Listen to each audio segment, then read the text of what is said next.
ನಿನಗಾಗಿ ಭಾಗ 120. ದಮಯಂತಿ ಆರಾಮವಾಗಿ ತನ್ನ ಎಲ್ಲ ಪರೀಕ್ಷೆಗಳನ್ನು ಮಾಡಿಸಿಕೊಳ್ಳುತ್ತಾಳೆ. ವಿಕ್ರಮ್ನ ತುಂಬ ನಂಬಿಕೆಯ ಭರವಸೆಯ ಮಾತುಗಳು ಇವಳ ಮನಸ್ಸಿನಲ್ಲಿ ಒಂದು ಪ್ರೀತಿ, ವಿಶ್ವಾಸ. ನನ್ನ ಜೀವನದಲ್ಲಿ ಇನ್ನೆಂದೂ ಕೂಡ ವಿಕ್ರಮ್ ನನ್ನನ್ನು ಬಿಟ್ಟು ಹೋಗುವುದಿಲ್ಲ ಅನ್ನುವ ನಂಬಿಕೆಯನ್ನು ಜಾಸ್ತಿ ಮಾಡಿ ಆ ನಂಬಿಕೆಯಿಂದ ಅವಳು ಆರಾಮವಾಗಿ ತನ್ನ ಬದುಕನ್ನು ಸಾಗಿಸಲು ನಿರ್ಧಾರ ಮಾಡಿದಳು. ಇನ್ನೆಂದೂ ಕೂಡ ಯಾರು ಏನೇ ಹೇಳಿದರೂ ಕೂಡ ಅವಳು ಭಯಪಡಬಾರದು ಅನ್ನುವ ನಿರ್ಧಾರ ಮಾಡಿದಳು. ಇತ್ತ ವಿಕ್ರಮ್ ಅವಳನ್ನು ಇನ್ನೂ ಹೇಗೆ ಖುಷಿಯಾಗಿಡಬೇಕು, ದುಷ್ಟಶಕ್ತಿಗಳಿಂದ ದೂರ ಇಡಬೇಕು ಅಂತ ಯೋಚಿಸುತ್ತಿದ್ದ. ಅಷ್ಟರಲ್ಲಿ ಅವರ ಅಪ್ಪ ಹೇಳಿದ ಮಾತುಗಳು ಅವನಿಗೆ ನೆನಪಾಯಿತು. ನಮ್ಮವರಿಂದ ನಾವು ದೂರ ಹೋದಷ್ಟು ಅವರು ನಮಗೆ ಹತ್ತಿರವಾಗುತ್ತಾರೆ, ಅವರ ಜೊತೆಯಲ್ಲೇ ಇದ್ದುಕೊಂಡು ನಾವು ಯುದ್ಧ ಮಾಡಬೇಕು ಅಂತ. ಇತ್ತ ಇವರಿಬ್ಬರು ಈ ರೀತಿ ಇದ್ದರೆ ಅತ್ತ ಪ್ರಜ್ವಲ್ ಮತ್ತು ಪವಿತ್ರ ಇಬ್ಬರು ರೂಮಿನಲ್ಲಿ ಬಂದೇ ಆಗಿರುತ್ತಾರೆ. ಎಷ್ಟು ಬಾಗಿಲನ್ನು ತೆಗೆಯಲು ಪವಿತ್ರ ಪ್ರಯತ್ನಿಸಿದರೂ ಕೂಡ ಅವರ ತಂದೆ ತಾಯಿ ಬಾಗಿಲನ್ನು ಹಾಕಿಕೊಂಡು ಹೋಗಿರುತ್ತಾರೆ. ಇವಳಿಗೆ ಕೆಟ್ಟ ಕೋಪ ಬರುತ್ತದೆ. ಇದರಲ್ಲಿ ಪ್ರಜ್ವಲ್ನ ಕೈವಾಡ ಇದೆ ಅಂತ ಬಾತ್ರೂಮ್ನಲ್ಲಿ ಇದ್ದ ಪ್ರಜ್ವಲನ್ನು ಜೋರಾಗಿ ಅವಳು ಕರೆಯುತ್ತಾಳೆ. ರೂಮಿನ ಬಾಗಿಲು ಲಾಕ್ ಆಗಿದೆ. ನೀನಾ ಲಾಕ್ ಮಾಡಿದ್ದು? ಅಮ್ಮನಿಗೆ ಫೋನ್ ಮಾಡುತ್ತೇನೆ ಅಂತ ಕೋಪದಿಂದ ಫೋನ್ ಮಾಡಲು ಹೋದಾಗ ಪ್ರಜ್ವಲ್ ಶಾಕಿಂದ ನಮ್ಮ ರೂಮ್ ಲಾಕ್ ಆಗಿದೆಯಾ ಅಂತ ಪರೀಕ್ಷೆ ಮಾಡುತ್ತಾನೆ. ಹೌದು, ಲಾಕ್ ಆಗಿದೆ. ಎಲ್ಲ ಮಾಡಿ ಗೊತ್ತಿಲ್ಲದ ರೀತಿ ನಾಟಕ ಆಡಬೇಡ. ನಿನ್ನ ಬಗ್ಗೆ ಅಪ್ಪ ಅಮ್ಮನಿಗೆ ಈಗಲೇ ಚಾಡಿ ಹೇಳುತ್ತೇನೆ ಅಂತ ಅವಳು ಅವರ ಅಮ್ಮನಿಗೆ ಫೋನ್ ಮಾಡುತ್ತಾಳೆ. ಸ್ವಲ್ಪ ಹೊತ್ತು ಅವನಿಗೆ ಏನೂ ಅರ್ಥವಾಗಲಿಲ್ಲ. ನಾನು ಲಾಕ್ ಹಾಕಿಲ್ಲ, ಪವಿತ್ರ ಲಾಕ್ ಹಾಕಿಲ್ಲ, ಮತ್ತೆ ಯಾರು ಲಾಕ್ ಹಾಕಿರುವುದು ಅಂತ ಚಿಂತೆಯಲ್ಲಿ ಇರುತ್ತಾನೆ. ಆಗ ಅವನಿಗೆ ಅವರ ಅತ್ತೆ ಮಾವ ನೆನಪಾಗುತ್ತಾರೆ. ಇದ್ದವರು 4, ಕದ್ದವರು ಯಾರು ಎಂದರೆ ಇನ್ನು ಅತ್ತೆ ಮಾವ ಹಾಕಿರುತ್ತಾರೆ. ಅವರಿಬ್ಬರು ಎಷ್ಟು ಒಳ್ಳೆಯವರು. ಅವರಿಬ್ಬರ ಒಂದೇ ಒಂದು ಅಂಶವೂ ಕೂಡ ಇವಳಲ್ಲಿ ಬಂದಿಲ್ಲ. ಎಷ್ಟು ಕ್ರೂರಿ. ಪ್ರೀತಿಸುವ, ಆರಾಧಿಸುವ ಗಂಡ ಇದ್ದರೂ ಹತ್ತಿರ ಬಿಟ್ಟುಕೊಳ್ಳಲು ಇಷ್ಟೊಂದು ಲೆಕ್ಕ ಹಾಕುತ್ತಾಳೆ ಅಂತ ಅವಳನ್ನು ಬೈದುಕೊಳ್ಳುತ್ತಿದ್ದ.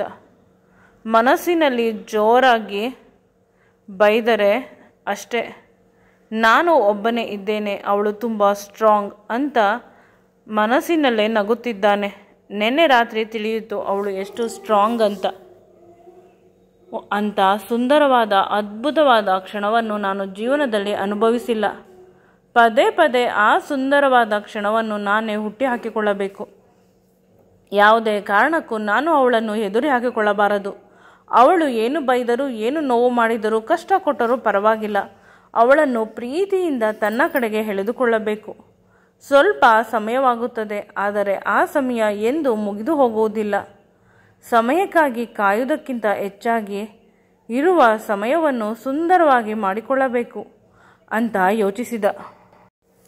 ಅವಳು ತುಂಬ ಸುಂದರವಾಗಿ ಕಾಣುತ್ತಿದ್ದಳು ಆ ಕೋಪದಲ್ಲೂ. ಏಕೆಂದರೆ ಅವಳು ಅಮ್ಮ ಫೋನನ್ನು ಎತ್ತುತ್ತಿಲ್ಲ. ಇವಳು ತುಂಬ ಹಿಂಸೆ ಅನುಭವಿಸುತ್ತಿದ್ದಾಳೆ. ನನ್ನ ಕಷ್ಟದ ಸಮಯದಲ್ಲಿ ಇವರು ಏಕೆ ಫೋನ್ ಎತ್ತುತ್ತಿಲ್ಲ? ಇವರಿಬ್ಬರಿಗೆ ಏನಾದರೂ ತೊಂದರೆ ಆಗಿದೆಯಾ ಅಂತ ಇವಳಿಗೆ ಭಯವಾಯಿತು. ಕಣ್ಣುಗಳಲ್ಲಿ ನೀರು ಬರುತ್ತಿದೆ. ಏನಾಯಿತು ಅಂತ ಪ್ರಜ್ವಲ್ ಕಣ್ಣಿನಲ್ಲೇ ಕೇಳಿದಾಗ, ನನ್ನ ಅಪ್ಪ ಅಮ್ಮ ಯಾವಾಗಲೂ ತೊಂದರೆ ಮಾಡುತ್ತಿರಲಿಲ್ಲ. ಒಂದು ಸಲ ಕಾಲ್ ಮಾಡಿದರೆ ಸಾಕು, ಪಿಕ್ ಮಾಡುತ್ತಿದ್ದರು. 10 ಬಾರಿ ಇಬ್ಬರಿಗೂ ಕಾಲ್ ಮಾಡುತ್ತಿದ್ದೇನೆ, ಇಬ್ಬರೂ ಫೋನನ್ನು ಎತ್ತುತ್ತಿಲ್ಲ. ಅವರಿಬ್ಬರಿಗೆ ಏನಾದರೂ ತೊಂದರೆ ಆಗಿದ್ದರೆ ಅನ್ನುವ ನಕಾರಾತ್ಮಕ ಯೋಚನೆ ನನ್ನ ತಲೆಯಲ್ಲಿ ಬರುತ್ತಿದೆ ಅಂತ ಅಲ್ಲೇ ಇದ್ದ ಹಾಸಿಗೆ ಮೇಲೆ ಕುಳಿತುಕೊಂಡು ಕಣ್ಣೀರನ್ನು ಹಾಕುತ್ತಿದ್ದಳು. ಆಗ ಪ್ರಜ್ವಲ್ ಫೋನನ್ನು ಮಾಡುತ್ತಾನೆ ಅವರ ಅತ್ತೆ ಮಾವನಿಗೆ. ಒಂದೇ ಒಂದು ರಿಂಗ್ ಆಗುವುದು ತಡ. ಅಷ್ಟರಲ್ಲಿ ಅವರ ಅತ್ತೆ ಫೋನನ್ನು ಪಿಕ್ ಮಾಡಿದಳು. ಪ್ರಜ್ವಲ್ ಲೌಡ್ ಸ್ಪೀಕರ್ ಆನ್ ಮಾಡಿಕೊಟ್ಟ. ಪವಿತ್ರಾಗೆ ತುಂಬ ಶಾಕ್ ಆಯಿತು. ಅಮ್ಮ, ಏನಾಯಿತು? ಎಷ್ಟು ಸಲ ನಾನು ಕಾಲ್ ಮಾಡುವುದು? ನಿಮಗೇನಾದರೂ ತೊಂದರೆ ಆಗಿದೆಯಾ ಅಂತ ಅಳುತ್ತಿದ್ದಾಳೆ. ಆಗ ಅವರ ಅಮ್ಮ ಆ ಕಡೆಯಿಂದ, ನಮ್ಮಿಬ್ಬರಿಗೆ ಏನೂ ಆಗಿಲ್ಲ, ನಾನು ನನ್ನ ಗೆಳತಿಯ ಮನೆಗೆ ಬಂದಿದ್ದೇನೆ, ತುಂಬ ದಿನವಾಗಿತ್ತು ಅವಳನ್ನು ನೋಡಿ ಅಂತ. ಮತ್ತೆ ರೂಮಿನ ಬೀಗವನ್ನು ಯಾರೋ ಹಾಕಿದ್ದು ಅಂದಾಗ ಅವರ ಅಪ್ಪ, ನಾನೇ ಹಾಕಿದ್ದು. ಮೊನ್ನೆ ನೀನು ಮನೆ ಬೀಗ ಹಾಕದೆ ಹೊರಗೆ ಹೋಗಿದ್ದೆ, ಮನೆಯ ಬಾಗಿಲು ಹಾಕಬೇಕು ಅನ್ನುವ ಕಾಮನ್ ಸೆನ್ಸ್ ನಿನ್ನಲ್ಲಿಲ್ಲ. ಮನೆಯ ಬಾಗಿಲನ್ನು ಗಟ್ಟಿಯಾಗಿ ಹಾಕಿಕೊಂಡು ಬಂದೆ ಅಂತ ಹೇಳಿದರು. ನಂತರ ಫೋನನ್ನು ಕಟ್ ಮಾಡಿದರು. ಇವಳಿಗೆ ಆಶ್ಚರ್ಯವಾಯಿತು. ನಾನು ಯಾವಾಗ ಮನೆಗೆ ಬೀಗ ಹಾಕದೆ ಹೋಗಿದ್ದೆ? ಏನೋ ಒಂದು ಹೇಳಬೇಕು, ಅದಕ್ಕೆ ಹೇಳಿದರು ಅಂತ ಪ್ರಜ್ವಲ್ನ ಫೋನನ್ನು ದೂರ ಎಸೆದಳು. ಅವಳು ತನ್ನ ಫೋನ್ ಅಂತ ಕೋಪದಿಂದ ಎಸೆದೋಳು. ನಂತರ ತಿಳಿಯಿತು ಅದು ಪ್ರಜ್ವಲ್ ಫೋನ್ ಅಂತ. ಪ್ರಜ್ವಲ್ ಕೋಪದಿಂದ ನನ್ನ ಫೋನ್ನಲ್ಲಿ ತುಂಬ ಇಂಪಾರ್ಟೆಂಟ್ ವಿಷಯಗಳು ಇದೆ, ಈ ರೀತಿಯ ಕೆಲಸ ಏಕೆ ಮಾಡಿದೆ ಅಂತ ಜೋರಾಗಿ ಕಿರುಚಿದ. ಇವಳಿಗೆ ಸ್ವಲ್ಪ ಭಯವಾಯಿತು. ಭಯವಾದರೂ ಕೂಡ ಇವಳು ತೋರಿಸಿಕೊಳ್ಳಲಿಲ್ಲ. ಯಾಕೆ, ಏನಾಯಿತು ಅಂತ ಮರುಪ್ರಶ್ನೆ ಮಾಡಿದಳು. ಆಗ ಏನಾಯ್ತಾ, ನನ್ನ ಫೋನ್ ಒಡೆದಾಕಿದೆ, ಅದರಲ್ಲಿ ದೊಡ್ಡ ದೊಡ್ಡ ಸರ್ಜರಿ ಬಗ್ಗೆ ವಿಷಯಗಳು ಇದೆ ಅಂತ ಭಯದಿಂದ ಫೋನಿನ ಚೂರನ್ನು ಜೋಡಿಸಲು ಹೋದ. ಆದರೆ ಆಗುತ್ತಿಲ್ಲ. ಫೋನನ್ನು ವಿಚಿತ್ರವಾಗಿ ಅವಳು ಹೊಡೆದು ಹಾಕಿದ್ದಾಳೆ. ಆಗ ಅವಳ ಮೇಲೆ ತುಂಬ ಕೋಪ ಬಂತು. ತುಂಬ ಕಣ್ಣುಗಳನ್ನು ದಪ್ಪ ಮಾಡಿಕೊಂಡು ಅವಳನ್ನು ನೋಡಿದ. ಆದರೆ ಅವಳು ಅದರ ಪರಿವೇ ಇಲ್ಲದೆ ಆರಾಮವಾಗಿ ನಿದ್ರೆ ಮಾಡುತ್ತಿದ್ದಾಳೆ. ಆಗ ಅವನಿಗೆ ಇನ್ನೂ ಕೋಪ ಬಂತು. ಅವಳನ್ನು ತುಂಬ ಕೋಪದಿಂದ ನೋಡಿದ. ತನ್ನ ಕೈಯಲ್ಲಿದ್ದ ಫೋನಿನ ಚೂರುಗಳು ಇನ್ನೂ ಒಂದಾಗುವುದಿಲ್ಲ, ಇದನ್ನು ಸರಿ ಮಾಡಿಸುವುದು ಕೂಡ ಕಷ್ಟ, ಅಷ್ಟು ಕೆಟ್ಟದಾಗಿ ಅವಳು ಹೊಡೆದು ಹಾಕಿದ್ದಾಳೆ ಅಂತ ಆ ಫೋನನ್ನು ಇನ್ನೂ ದೂರ ಎಸೆದ. ಆಗ ಪವಿತ್ರ ಆರಾಮವಾಗಿ ನಿದ್ರಿಸುತ್ತಿದ್ದಾಳೆ. ಇದನ್ನು ನೋಡಿ ಇವನ ಕೋಪ ಇನ್ನೂ ಹೆಚ್ಚಾಯಿತು. ಇವಳಿಗೆ ನಾನು ಏನಾದರೂ ಮಾಡಬೇಕು ಅಂತ ನಿರ್ಧಾರ ಮಾಡಿದ. ಅವರ ಫೋನ್ನಲ್ಲಿ ಎಲ್ಲ ಡಾಕ್ಯುಮೆಂಟ್ಸ್ ಇತ್ತು, ತುಂಬ ಇಂಪಾರ್ಟೆಂಟ್. ಆಸ್ಪತ್ರೆಯಲ್ಲಿ ಇವನಿಗೆ ಒಂದು ಒಳ್ಳೆಯ ಪೊಸಿಷನ್ ಇದೆ, ಆದ್ದರಿಂದ ಇವನ ಬಳಿ ತುಂಬ ಸೀಕ್ರೆಟ್ಸ್ ಇರುತ್ತದೆ. ಅದೆಲ್ಲವನ್ನು ಅವನು ಫೋನ್ನಲ್ಲಿ ಸೇವ್ ಮಾಡಿಕೊಂಡಿರುತ್ತಾನೆ. ಈಗ ಅವನಿಗೆ ಅದನ್ನು ನೆನಪಿಸಿಕೊಂಡು ಭಯವಾಗುತ್ತಿದೆ.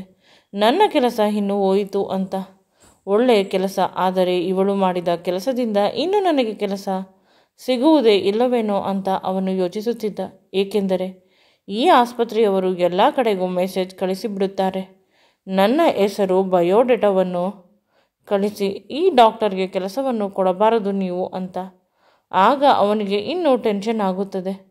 ನಾನು ತಿನ್ನುವ ಅನ್ನವನ್ನು ಕಿತ್ತುಕೊಂಡಿದ್ದಾಳೆ ಅಂತ ಕೋಪದಿಂದ ಅವಳ ಜೊತೆ ಜಗಳ ಮಾಡಲು ಬರುತ್ತಾನೆ. ಆದರೆ ಅವಳು ಚೆನ್ನಾಗಿ ನಿದ್ರೆ ಮಾಡುತ್ತಿದ್ದಾಳೆ. ಮೊದಲ ಬಾರಿ ಅವನು ಅವಳ ಮೇಲೆ ಇಷ್ಟು ಕೋಪ ಮಾಡಿಕೊಂಡಿರುವುದು. ಎಲ್ಲದಕ್ಕೂ ಒಂದು ಲಿಮಿಟ್ಸ್ ಅನ್ನುವುದು ಇರುತ್ತದೆ ಅಲ್ಲವೇ? ಇವಳು ಆ ಲಿಮಿಟ್ಸನ್ನು ದಾಟಿ ಹೋಗಿದ್ದಾಳೆ. ಅವನ ಮೈಕೈ ಕೋಪದಿಂದ ಕೆಂಪಾಯಿತು, ಉಸಿರು ಜೋರಾಯಿತು. ಇಷ್ಟು ದಿನ ತಾನು ಪ್ರೀತಿಸಿದ ಹುಡುಗಿ ಇವಳು ಅನ್ನುವುದನ್ನು ಮರೆತು ಬಿಟ್ಟಿದ್ದಾನೆ. ಏಕೆಂದರೆ ಮೊದಲು ಇವನಿಗೆ ಇವನ ಪ್ರೊಫೆಷನ್, ಚಿಕ್ಕಂದಿನಿಂದ ಇವನಿಗೆ ಡಾಕ್ಟರ್ ಆಗಬೇಕು ಅಂತ ಆಸೆ ಇತ್ತು. ಅದಕ್ಕಾಗಿ ಹಗಲು ರಾತ್ರಿ ಕಷ್ಟಪಟ್ಟಿದ್ದ. ಈಗ ಎಲ್ಲಿ ಆ ಕೆಲಸಕ್ಕೆ ಇವಳ ಮೂರ್ಖತನದಿಂದ ಕುತ್ತು ಬರುತ್ತದೆ. ಅವನು ಬರುವ ರಭಸಕ್ಕೂ ಕೂಡ ಅವಳಿಗೆ ಎಚ್ಚರವಾಗಲಿಲ್ಲ. ಆದರೆ